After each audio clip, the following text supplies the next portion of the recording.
Well, good afternoon, everybody. Welcome back to another episode of the Industrial Real Estate Show. I am pleased to be joined by Dave Reese from Wunder Power. Dave has an electrical engineering degree, and he started a solar company in 2014, became the CEO in 2019, and we're going to talk about solar and even just get into electricity in general over the course of this call. And it'll be really fascinating because I've been following this topic for years, and Dave is the bona fide expert in this. So, Dave, thanks so much for joining me on the call.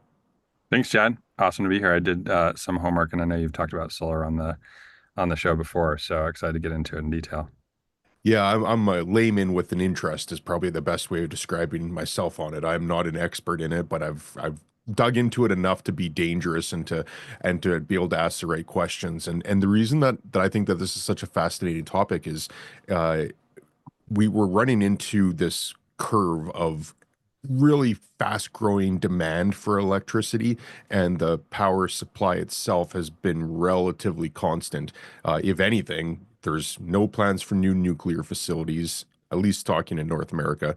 In China is a different story. Trying to phase out coal, and that's basically leaving natural gas or alternative energy, and solar being the natural one.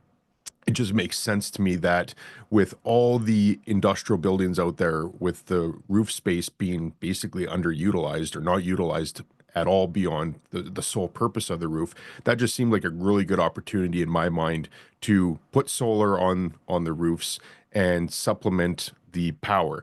But as I've dug into it more, it becomes exponentially more complicated than that. So maybe let's start by just getting your background. So I know I read on your guys' website you've been involved in a billion plus worth of solar installations. So you know exactly the curve over the last 10 years or so on what's happened. What what's solar looked like when you got into the business, and perhaps even when you're getting your electrical engineering degree? How has that changed from then to where we sit today? Yeah. In some ways, it's changed very dramatically. In some ways, it hasn't changed at all, or very little. So, maybe I'll preface this by saying that, my focus for the majority of my career has been exclusively on the CNI segment of solar. And so, by sort of virtue of being in the energy space, obviously pay attention to what's happening in the utility scale segment and what's happening in the residential segment. I guess maybe just taking even a bigger step back for those who are the uninitiated, within the realm of distributed energy. So any type of, or maybe solar more specifically, we generally break it up into three segments. And there's the residential segment, which is what you think it is. There's the utility scale segment, which is, these, two, three, $400 million installations out in the middle of the desert.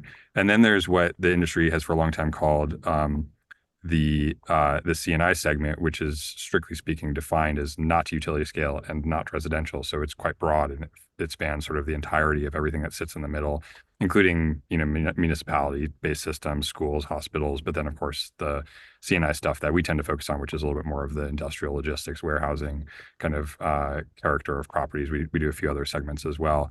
But anyway, in terms of things that have changed, I would say that the one of the most profound things that has changed over the last decade is kind of something you opened with, Chad, which is um, the energy dynamics within the United States, and this is happening globally as well, but are starting to change pretty rapidly. And I think something that you mentioned, which is very much true, is also very much underappreciated, which is that in the United States, um, historically, over the long arc, over the last, 150-ish years, um, GDP growth has been tightly coupled to energy intensity of the economy.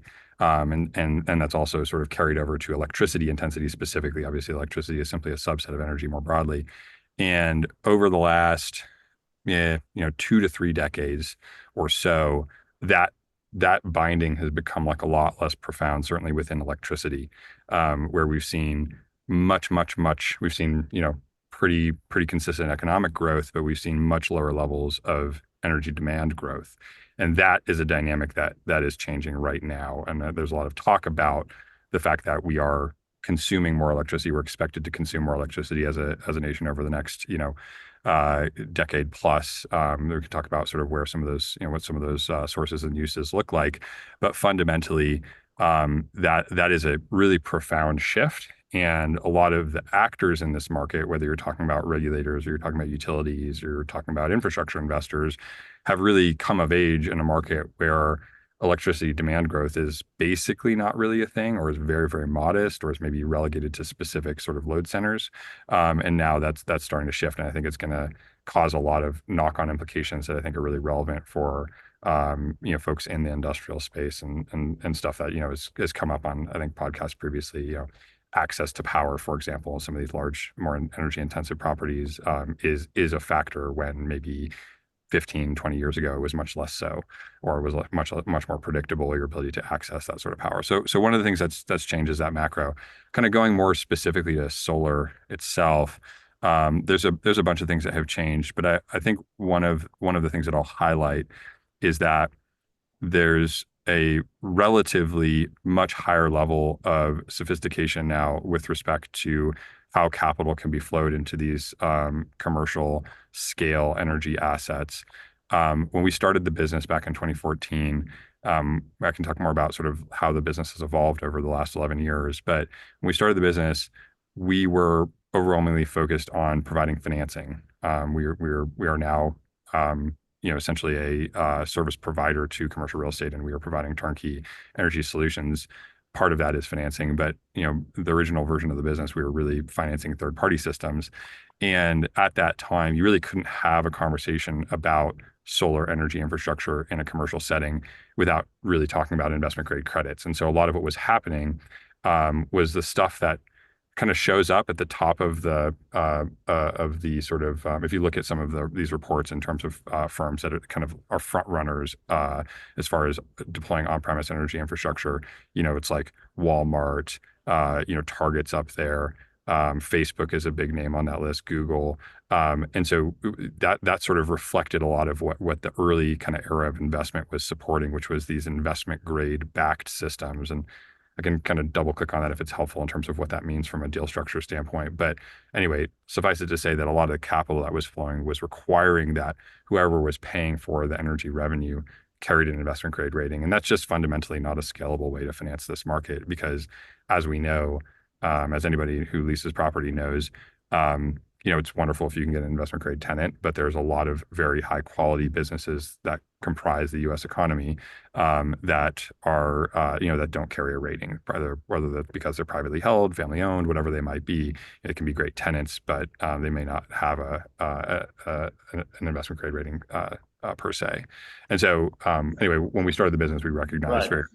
that we needed to be able to underwrite kind of the full breadth of the of offtakes that exist within the U.S. economy. Same way you might think about being able to address like a much broader cut of the tenant base. And so a lot of our capital allocation strategy revolves around being able to evaluate risk in a context where we're not able to look through to an investment grade credit on the other side. Yeah, that makes sense. And that is a big swing. As soon as you can start making solutions available to everybody beyond the big names, then you can start scaling it, and then you can get economies of scale and prices come down. And just by nature of making it more available to everybody, then it makes the system more efficient. So the one thing that I've always struggled with, and I've looked to put solar on my house, and I've looked to put solar on an industrial building that I own. It's a very complicated process that a layman like myself just doesn't understand. And when I started going through the process, my house was built 15 years ago. The building that I was looking at is 40 years old. I started having to look at things like, well, is the structure actually capable of handling this? They weren't engineered with solar in mind. And I think we'll talk about how warehouses and buildings can be future or solar ready. But for the existing stuff, you get the average person who just doesn't understand solar. And you have to look at, is the building even structurally sound to handle it? And then what's the condition of the roof itself? On my house, it's a 15-year-old roof, so it might only have 10 years left. So I've got to put all this infrastructure in place, perhaps only to take it all down when I have to redo the roof. Same problem we had with the commercial building. So you already have those three problems. Structural could be a concern, which someone might not even know about. The age of the roof is a concern, and then people just don't really understand it. So maybe just as like a real start, what would a solar package look like? And the building that I'm referring to, Flex Industrial Building, 23,000 feet. I went through the process of having a quote to put it all on, and it was still confusing to me. So using that building, 23,000 square feet, how would you describe what the opportunity is and then what the challenges are? Yeah, great. Let me maybe kind of respond to the meta point there, and then we can definitely talk about sort of maybe the case study on that specific property. Um, so so I would challenge you on this assertion that it's complicated. At the end of the day, I'm a what I pretty like. simple guy. Yeah, That's I'm so a simple guy too. I it's remind my complicated to team. me. Yeah, well, I remind my team all the time, I'm not that smart, so you got to make things simple for me, right? And so, the the fundamentally, I like to remind our our organization that we are fundamentally in the business of making this process really easy and seamless for commercial real estate owners. And we are not in the business of landing rovers on the surface of Mars. We are in the business of putting flat glass panels on rooftops. And so if you kind of juxtapose those things, like, yes, there is nuance, right? And we can talk about some of the roof implications, structural loading, those sorts of things. But really kind of the broad contours of this are at the end of the day relatively straightforward. And we are talking about a bunch of flat glass panels on a rooftop that, there's no moving parts. They just sit there, right? They just sit there. They absorb photons. They generate electricity. That electricity has economic value. That's the headwater value creation for these systems. Um, so maybe just if I can, I'll digress just a little bit and talk briefly about how we got to where we are today as a business, right? So as I mentioned, when we started the company, we were a financier. We were providing financing to commercial solar developers. As we scaled up that business, as you noted, we've done quite a lot of volume in that space. We started to realize that as we got to about kind of 200 million a year of financing originations, we were really struggling to kind of grow past that threshold. And that was, a roughly sort of a proxy for kind of like the scale of at which commercial solar was being done in the United States. Just to put things in perspective, the entire market in the US roughly ish is like 2.5 billion a year of capex going into these systems in the commercial segment. You can kind of slice and dice that a number of ways, but it's not 10 billion, it's not 1 billion. And so the what we found is that kind of beyond that 200 million, what we started to have to do was our financing team started to have to get really, really involved in the transaction itself to really clean it up, to make sure that it was actually a robust transaction. So we saw like a lot of sloppy contracting. We saw a lot of like technical problems with these systems. And as a lender in that market, that was sort of it was just bad, right? Lending is a thin margin business. So we were doing a lot of work to try to get these assets to a place where they were actually financeable and were going to be long-term durable. And then on top of that, kind of more generally, just if you think about kind of like our borrowers were our customers, and we were basically going to our borrowers saying, "Hey, you're doing this wrong. We need to fix this if you want our financing." And as a lender, you are, despite what you might want to think about yourself, you're viewed as a commodity, right? We tried to differentiate by providing high level of service and all this sort of thing. But at the end of the day, you ask too much of those borrowers and they say, well, I'm going to go to the next guy. And so that was happening a lot. And then sure enough, they would come back oftentimes like 6 or 9 months later with their hair on fire saying, hey, I really want to do that deal that you offered me 9 months ago. And that's just it was a bad dynamic. So that was one thing that we saw. The other thing, much, much more profound, and maybe more profound for your audience in particular, is that part of our go-to-market strategy was to really help unlock the commercial market for a lot of our developer borrowers.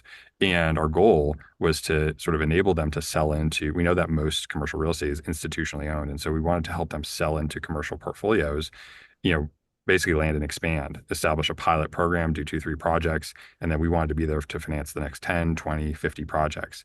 And what we saw really consistently across our borrower base, these commercial solar developers who were out there, is we saw a failure to attract repeat business. So we saw them landing these 1 to 3 site pilot programs, and we weren't seeing follow-on business from that.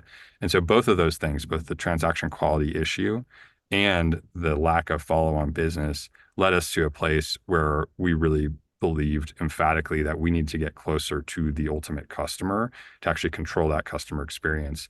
And when we kind of think about sort of operating in this market, what we're really, to your point around like this is complicated, what we're really trying to do is to make this as seamless and painless as possible. The fact of the matter is that, a lot of contexts, we can generate NOI, we can generate incremental NOI for these properties, but we're talking about 3, 4, 5% NOI. It's like it's valuable. It hits cap rate. It's or you could that's a whole conversation we can have about that. But like, it can impact the property value in a really positive way. But how much pain are you willing to go through to ratchet NOI by a few percent, right? There's a trade-off there. How much risk are you willing to take? Not much risk, right? How much are you willing to sort of jeopardize your tenant relationships? Not at all, right? And so the customer experience, the commercial real estate owner experience is super, super critical. And so I tell our kind of client-facing organization that like the holy grail for this is to make this really painless and really obvious and really easy. Where two commercial real estate professionals are talking to each other and say, "Hey, I heard you put solar on a few of your warehouses. How would that go?" And the response you want is like, "It was fine. Next question." You know what I mean? Like it's not. It's like, "Oh, you overhauled your HVAC. How would it go?" It's like, "That was fine." Right. Like that's kind of like it's not the core business. It's accretive to the core business. But our customers need to focus on their core business, which is commercial real estate. And so our job is to help them access some of that additional value in a really turnkey way. So that's kind of like just speaking to, is this complicated? My firm belief is that it doesn't have to be, and it has a lot to do with expectation setting up front, clarity of communication, and then just competency of execution to make sure that I's are being dotted and T's are being crossed, and there are not sort of issues that are being caused on premise because people are cutting corners. So as far as getting to this kind of 23,000 square foot property, maybe I'll kind of talk about just like a few contours, and then if you have further questions, we can kind of like drill into additional detail. So a super, super rough heuristic for kind of system size, if people on the call are familiar with sort of how systems are sized in this space, is that in general, you can fit about 10 to 11 watts per square foot of available roof space. That includes an assumption for sort of like keep outs. And so that's a pretty coarse grained estimate. If you've got a lot of rooftop obstructions, you've got a lot of RTUs, that sort of thing that's going to impact that.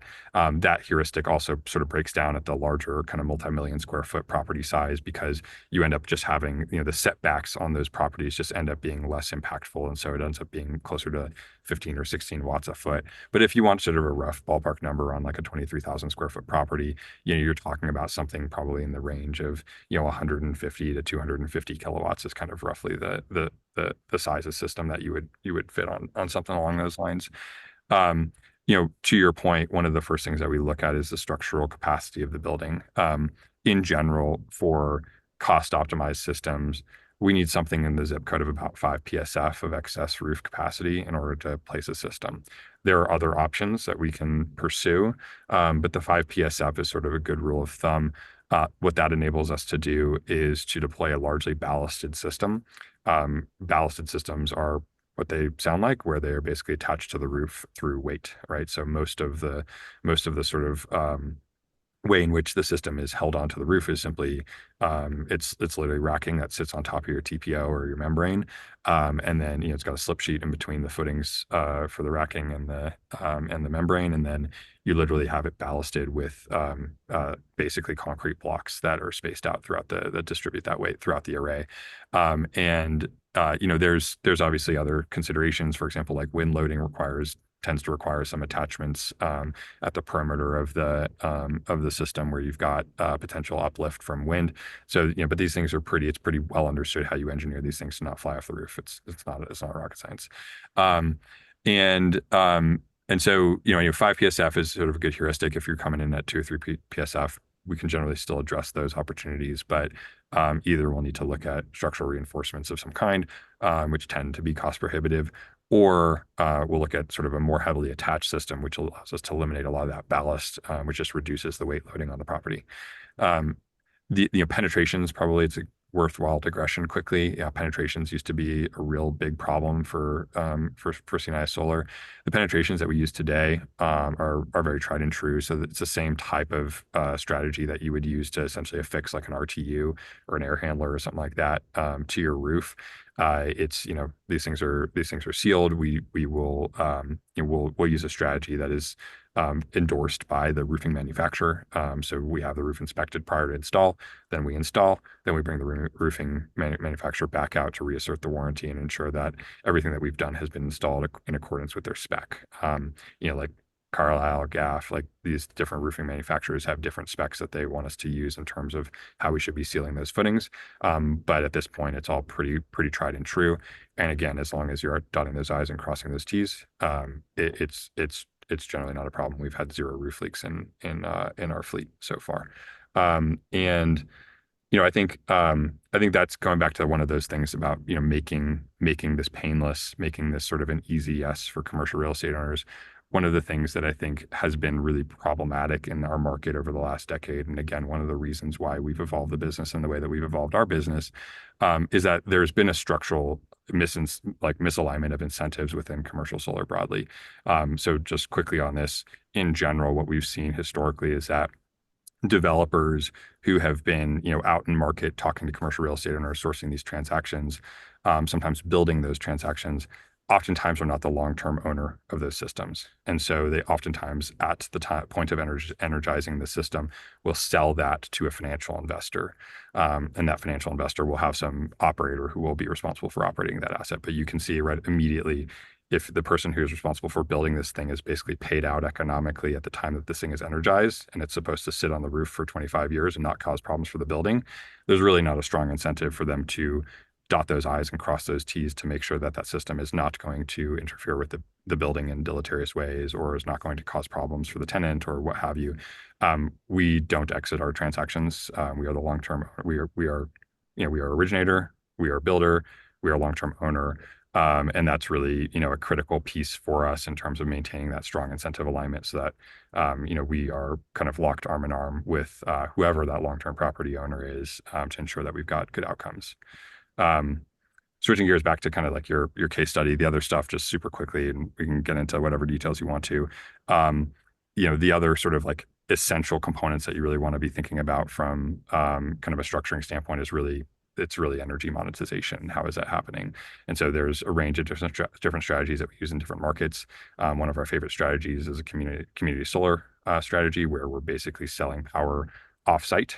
Can expound on how that works, but it's sort of a regulatory construct that allows us to generate our power at the property, export that power to the grid, and then monetize that power through a series of subscriptions with retail customers who pay a retail rate for that power that we're generating on the commercial property. That's nice because there are no touch points with the tenant. And in context where that's not available, because there are plenty of jurisdictions that don't have community solar, we can sometimes sell power to the utility, but we can almost always sell power to the tenant.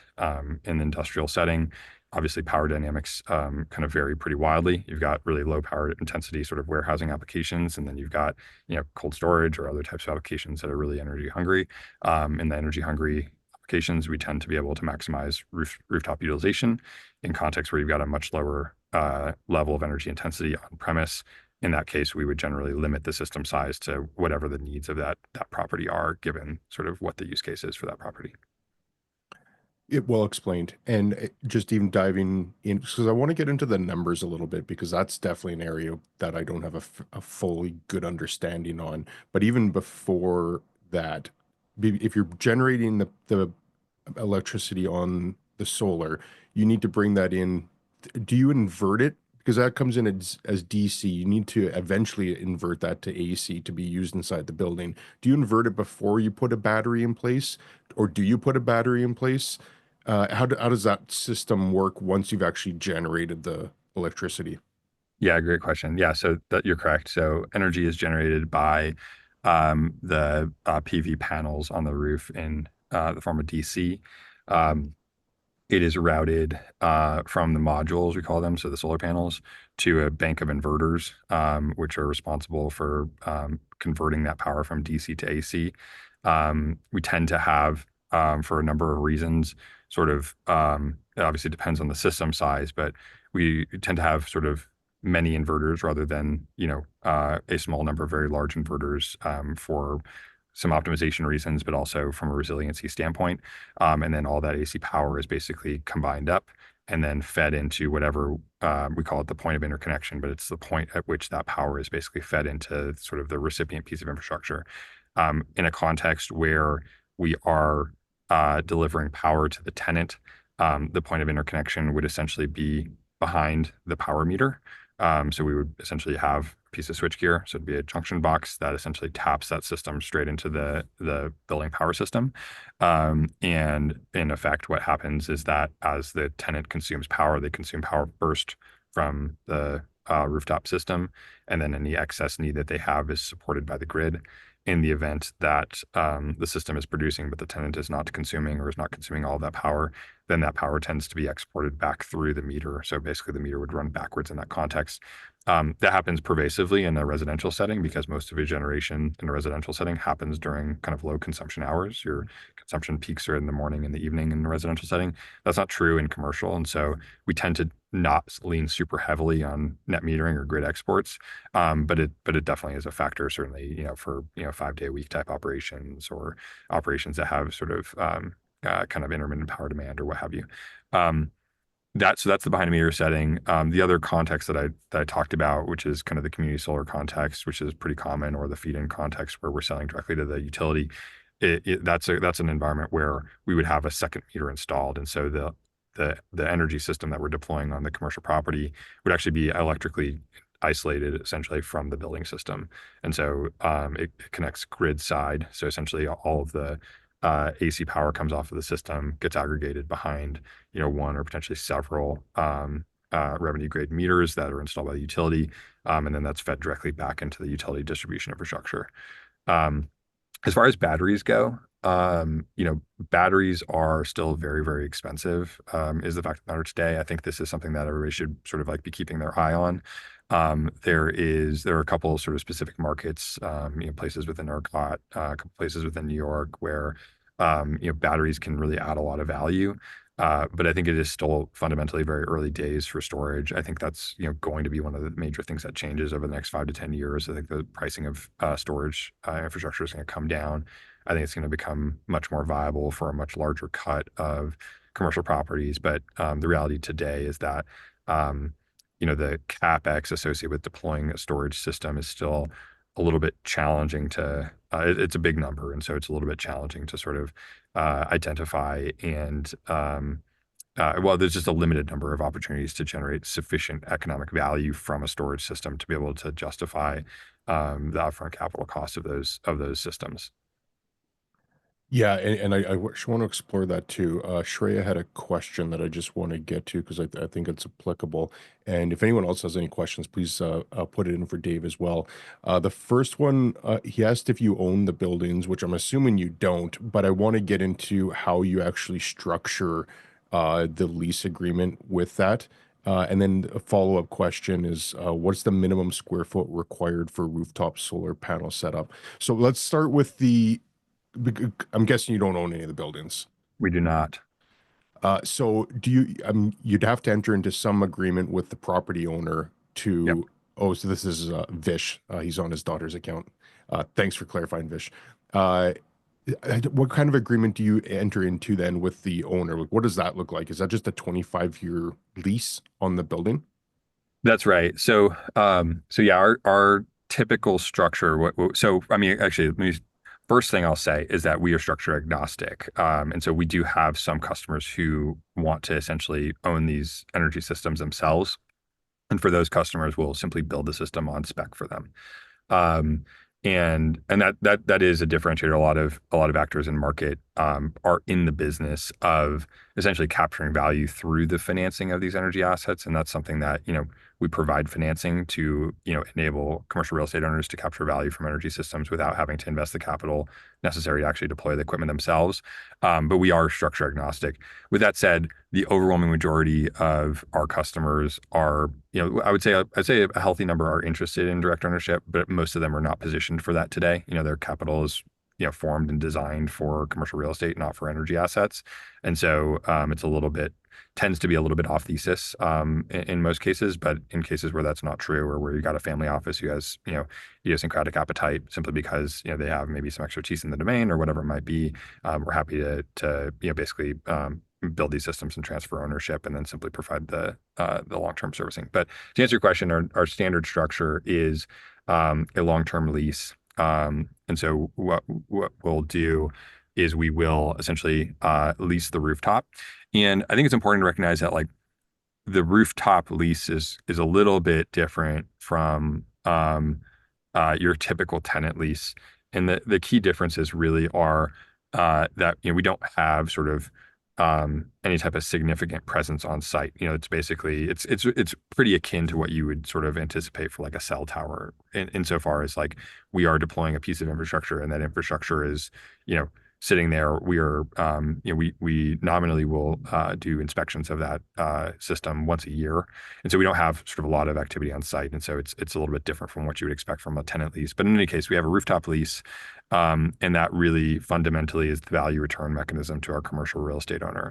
And so basically what we'll do is we'll set up a project company for a specific property. That project company will, be engaged exclusively in the business of just owning one commercial solar asset on top of one commercial property. And that SPV will have a number of OpEx lines, kind of the stuff you would expect from an SPV like that. You have like, insurance and kind of, the basic stuff that you would have for any type of normal entity, probably pretty similar to what you see in commercial real estate. And then the major OpEx line item is the lease payment to the commercial property owner, which, like I said, is kind of the value return mechanism. That's how we enable the commercial real estate owner to capture value from the presence of that system on site.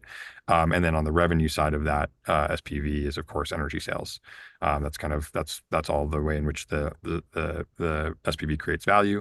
And then, that revenue, if you think about the waterfall for that, the kind of first chunk of funds go to pay OpEx for the SPV. Second chunk goes to pay return on capital for the capital that Blackstone is our partner on most of these assets. And so we source capital from Blackstone Credit to back up a lot of the upfront investment in these systems. So there's a return on capital that flows through to the capex, and then the balance tends to flow through to the landlord in the form of a lease payment. What does that typically look like then? Like what, and I'm sure that it varies. There's probably an infinite number of variables that factor into that, but what would that actually look like for an owner? You mentioned a couple percent on NOI, which might not be a lot, but if, like you said, if you go and capitalize that and add that to your income stream, that can be a meaningful addition to the value of the building, provided it's actually a good number. Do you have rough estimates? Like you said, $11 a square foot is, or 11 watts a square foot is what you could put for capacity. Do you have any ballpark numbers on what it works out to by putting a system on in terms of rent to the actual landlord or payments to the landlord? Yeah, it's really tricky because there's a lot of variability. Mhm. Primary um, sort of driver um, the primary driver is basically the value of that energy, as you kind of would expect. It's sort of, it scales, the amount of lease, the amount that we can pay under the terms of the lease is scaled proportionally to the amount of revenue that we can generate from the system. And the primary factor there is basically, what can we sell that power for in the incumbent market? So, for example, in markets like, a lot of the Northeast, so markets like, New Jersey, Maryland, for example, are places that were very active. Power is sort of on a relative basis, sort of more expensive than what you would encounter in like a Mississippi or, a Tennessee or something, or a Georgia or something like that. And so the lease payments in those markets tend to be quite a lot higher. It's a little bit difficult to generalize. There's other factors. Obviously, CapEx has a huge role to play in this as well. If we have to use, so one thing we haven't talked a whole lot about is that interconnection can be, so to use your example, on a 23,000 square foot property, I wouldn't expect interconnection costs to be significant on a, 1.5 million square foot property where we're deploying a very large scale system. It is entirely reasonable that we could have $1 million of interconnection costs. And what those costs really are is basically, when we're proposing a system, one of the things that we do, essentially, you can think of it as like almost like an entitlements process, is we have to go to the utility and say, hey, we're proposing to connect this system at this location to your grid infrastructure. And for smaller systems, kind of, sub 400 kW, that tends to, in general, not be problematic. There can still be cases where you need to do a transformer upgrade or something like that, but in most cases, it tends to be relatively addressable. At least that's true today. That might change in the next few years. For much larger scale systems, it's very common that the utility will require us to pay for a grid study that will study the impact of adding that much power at that node on the grid. And then oftentimes, in almost all cases for a very large system, um, the results of that grid study will dictate some grid infrastructure upgrades that we are responsible for paying for, in exchange for the right to connect the system to the grid at that location. And so those can be super significant. So there's like I said, there's a pretty big range, but maybe just to kind of give you some like super rough ideas. Um, in general, when we engage with a customer, most of the customers that we're engaging with are running portfolios. So it's pretty typical that, it's anywhere from 50 properties up to, several thousand. And in those contexts, when we're doing a full portfolio evaluation for those customers, what we're really trying to guide them towards, we're here to be a long-term partner, and we're here to kind of keep our finger on the pulse of the markets and identify opportunities that emergent because these energy markets are shifting over time. But what we'll generally do from the outset is really kind of orient attention on the most lucrative opportunities uh, first, and also, I mean, obviously, and also the ones that are most pressing from a temporal standpoint. So there are certain programs that are quite lucrative, but are limited, right? And so if we've got a customer who has opportunities in those markets, we want to guide them to pursue those first and prioritize those first. Sometimes even if they're not at the top of the list from a lease rate standpoint, simply because those opportunities can go away if you miss certain capacity windows, right? So these programs that certain states have can get fully subscribed, and then oftentimes the incentive amounts that you get step down, or the revenue that you can generate from these systems steps down, which obviously hits lease rate. So the boundaries are very large. I mean, I think our smallest systems have like single digit $1,000 leases, and our biggest systems have like $1 million leases. And so it's a very, very, very big range. In general, we're trying to, mostly put offers in front of our customers that, hit that kind of, 1 to 5% of rent roll target, or kind of on the smaller scale properties, or at least generating on a nominal basis something like $20,000 to $30,000 a year. And so obviously how interesting that is heavily dependent on what the revenue generation potential of the property is. If your property is generating $30 million a year, clearly you're not interested in, doing anything or taking any risk for $20,000 a year of additional revenue. If it's a slightly different type of property where, your lease is generating $125,000 or $150,000 a year, it might be a little bit of a different story. And so I think it's all kind of needs to be contextualized in the context of the property that we're operating in. But that speaks to maybe this other question, which is that, what is the sort of minimum addressable size here? You know, the sort of short answer to that is about essentially 10 to 15,000 square feet of addressable roof space is sort of the quick version of that answer. And that's, contemplating setbacks, contemplating, rooftop obstructions, that sort of thing. That's, we do a lot of self-storage, and self-storage in certain circumstances can end up in that zone.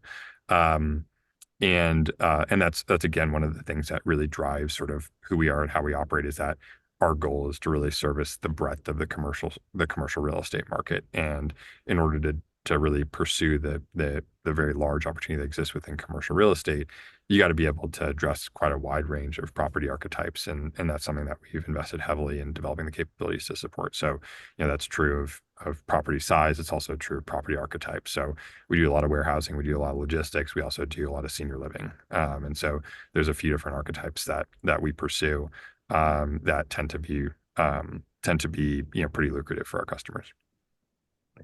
So not to generalize, but I'm just trying to put myself in one of the buckets of what a potential customer of storage on a roof would be. And I was looking at it solely from the investment standpoint.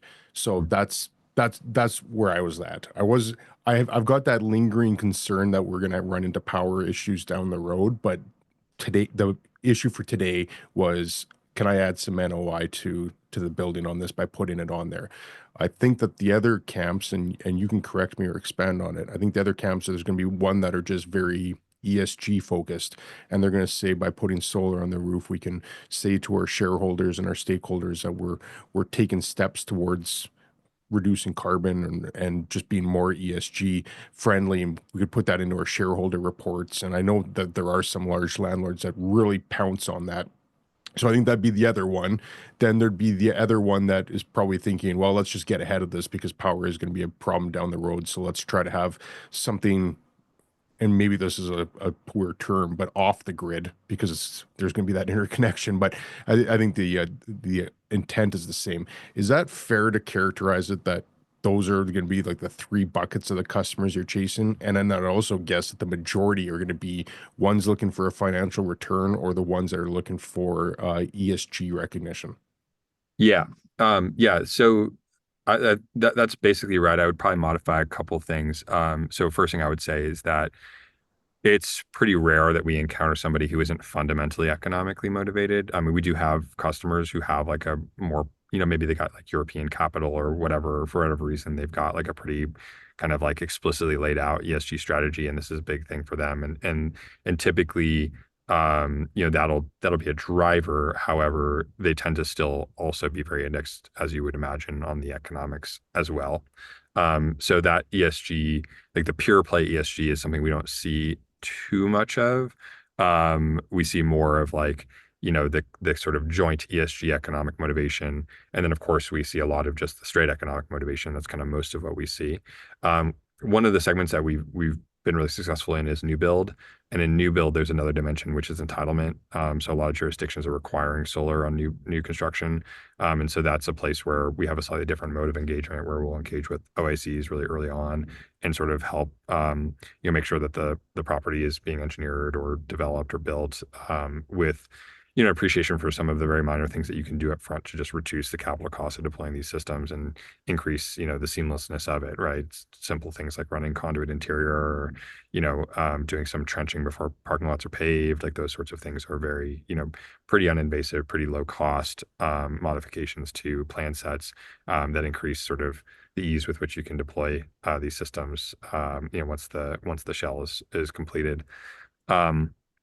And so, yeah, I mean, there's definitely, as you well know, within commercial real estate, there's a lot of different sort of approaches and perspectives on the market. But I think that that range tends to sort of generally characterize it with the addition of the cohort that is motivated by the permitting requirements for the jurisdictions that they're operating within. Yeah, and there's definitely overlap too. Like we going through that process when I was talking to the company that did it, I definitely acknowledge the fact that having solar on there shows that you are concerned about things beyond just a pure being an industrial building. And I'm sure the people that are looking at it from an ESG standpoint need it to be financially viable. So I could appreciate that there's overlap on there. That was just a challenge that I had was getting through the process of structural roof, which we've since done. We've replaced the whole roof now, so it might be something that I explore again this year. But when push came to shove, it didn't move the needle enough, and that's where we got bottlenecked. And I still really want to do it. Like I still do believe in solar, and I am a proponent of it. I think any developer right now or anyone building a building would be crazy not to make it future solar ready in the future. I think that'd be a huge mistake, is exactly as you said. Just make sure that some of those things are ready, whether someone wants to add it now or they want to add it 5 years from now. I think that'd be crazy not to make it solar ready. But for me, it just wasn't enough at the time to move the needle to actually say, okay, yeah, this makes sense. Let's go. You mentioned it earlier in the show. Are you ready to do that extra work? Are you ready to take on that extra responsibility for just a marginal increase in NOI? That's ultimately where I got hung up on it. So and you must be having that conversation fairly regularly. Yeah, I mean, we tend to focus our relationship building efforts into, in markets and segments where we can generate real consequential value. I mean, we know that there are places in the market where it is just going to be pretty marginal, and that's ultimately largely a function of, low power costs, right? I mean, Colorado is not a bad example. We're based in Colorado, and we do very little little development in Colorado, and that's because we generally have a very low cost of power here. And so the amount of value that a rooftop system can generate is pretty limited simply because your next best option is to simply buy power from the utility at a pretty low cost. But that's of course not true in other markets. A couple of things just to maybe comment on there with respect to what you're talking about on your building. I mean, um, number one is that I would strongly encourage anybody who's recently re-roofed to reassess solar.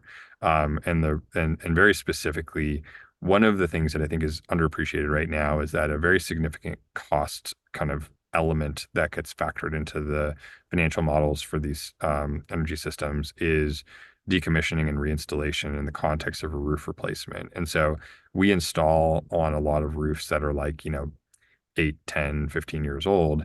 And this is a 25, 30-year asset. And so what we do in those contexts is we basically build into our economic model an assumption for a decommissioning of the system in year, 12 or whatever is appropriate for the EUL of the roof, to basically pull that system off the roof, allow the landlord to then re-roof the property, and then redeploy the system on top. And so in the sense, you're essentially paying for the labor to deploy that system a second time. And when you've recently re-roofed, a lot of times you can get, first of all, you can push out those costs much further, right? So if you've got a 20 or 25-year EUL on the roof, you can, back end those costs, which hits IRR in a much more muted way. In a lot of cases, depending on the spec of the roof, you can kind of eliminate that altogether and just assume that you're going to just decommission the system at the same time that the roof needs to be replaced in 20, 25 years. And so that provides significant economic uplift if we can assume that we don't need to bank on a roof replacement. And I will note, because I know roofs are a sensitive topic, this is sort of like the base case version, right? We still have contingencies built into our models that provide for, what happens in the context of an emergency, or what happens in the context of, an aberration, something unexpected happening on the roof. And those are handled separately. A lot of times we're carrying insurance for that sort of thing. But in terms of like the regular way of, if we're installing on a roof that we know has 10 years left on it, we know that whether it's year 9 or year 10 or year 11, we should expect to get a call from the landlord saying, hey, we're planning to re-roof the property. We're giving you notice of that. You have N days based on the contract to decommission the system so we can start our re-roof on Y date, right? And that's something that if we can push that cost out, it has a really positive impact on economics for everybody. And that ultimately hits lease rate.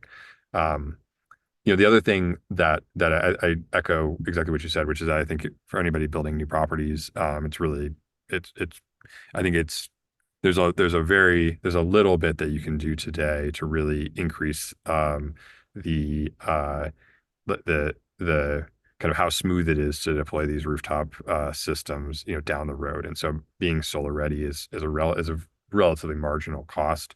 You're talking about like, some conduit and a couple of relatively modest design provisions. Not the least of which is really excess roof loading, right? I mean, adding a couple PSF at build time is something that kind of depends on your property, but in a lot of contexts is wildly less expensive than deploying a low cost racking solution or retrofitting, which is obviously going to be a lot more invasive, a lot more expensive. But I think there's another factor that I think is very much underappreciated today, and I think is a real opportunity for commercial real estate, which is that this topic of interconnection, you can't build on-premise energy infrastructure, whether you're talking about solar, storage, EV charging, whatever it might be. You really, in most cases, can't build that infrastructure without authorization from the utility. Maybe that's something that changes over the next couple of decades. I don't know, but that's certainly not something that's likely to change over the next 5 to 10 years. And there is a very acute sort of issue brewing with interconnection capacity, as I noted kind of at the top. Our utilities have come of age in an environment where energy demand has been really flat. And so their ability to sort of, process and manage requests to interconnect new generation to the grid are kind of scaled to that version of the world. And, there's a really significant backup in a lot of jurisdictions on getting interconnection approval. And it's hitting most acutely at the utility scale. So if you're deploying one of these, $200 million gigantic solar systems out in the desert, that can be like a, sometimes a 4 to 8 year process to get approval to connect, and it can be tens of millions of dollars of grid upgrades to actually get those connections done. But I think what we're starting to see is that trickle down, where not only are the wait times extending, and we have some strategies to mitigate that, but in general, it's taking longer to get these interconnection approvals. It's also getting more expensive, and it's getting more expensive because we're starting to see more and more of these assets come online, and that's straining the grid infrastructure, which was originally architected to be one direction, right? Like our grid infrastructure in the United States, and this is true globally as well, was overwhelmingly engineered to be unidirectional, where you generate all your power at some giant centralized generation facility, and then you distribute it through transmission and distribution out to the load centers. And then you consume it at your building. And now we're kind of flipping that on its head, where we're generating power, or we have much more dynamic load with storage, or we have much more intensive kind of spiky load with EV charging. And those are really not design considerations when the grid was established 100+ years ago in a lot of segments of the country.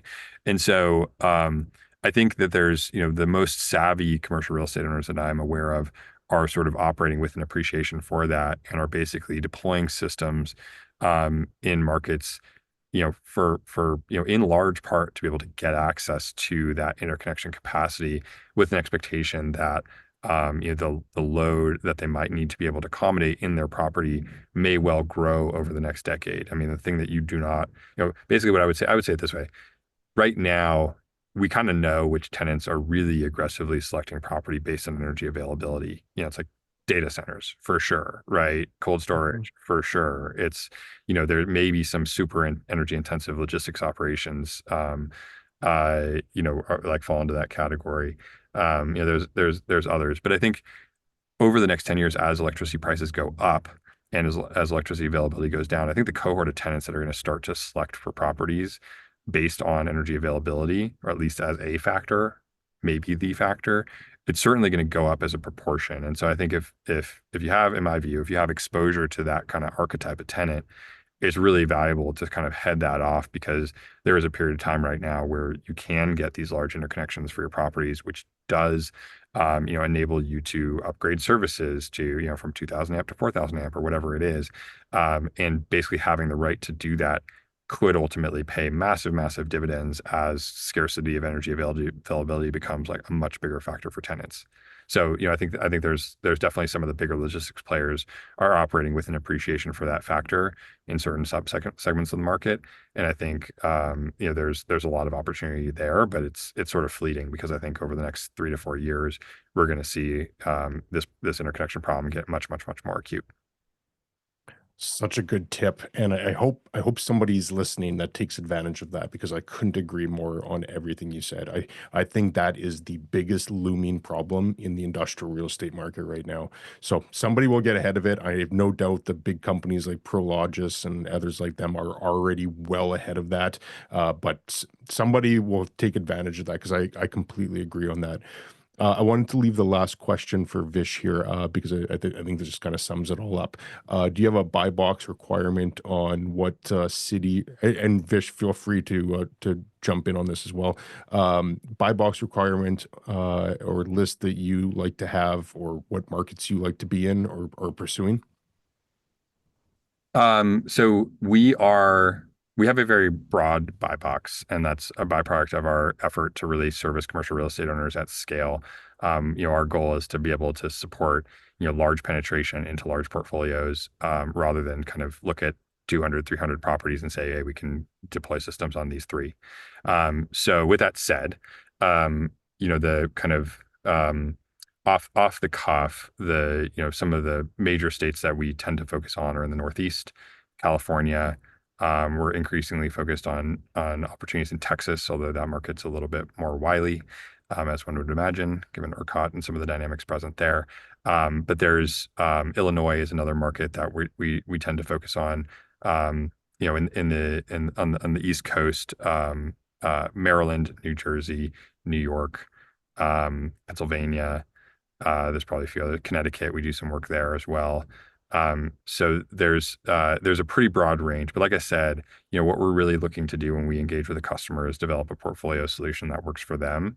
And so one of the core capabilities that we have is really broad scale property evaluation. And so we'll ingest, sometimes 2,000 properties at a time. And we've got a lot of infrastructure internally that allows us to pretty quickly sort of do estimations on addressable capacity and economic value incumbent in those properties. And that allows us to pretty quickly sort and deliver a view on what the highest value opportunities are. We have certain customers where, our initial transactions are in Mississippi, which is atypical, but works in certain circumstances where you've got, a municipality that we happen to know that we can transact with.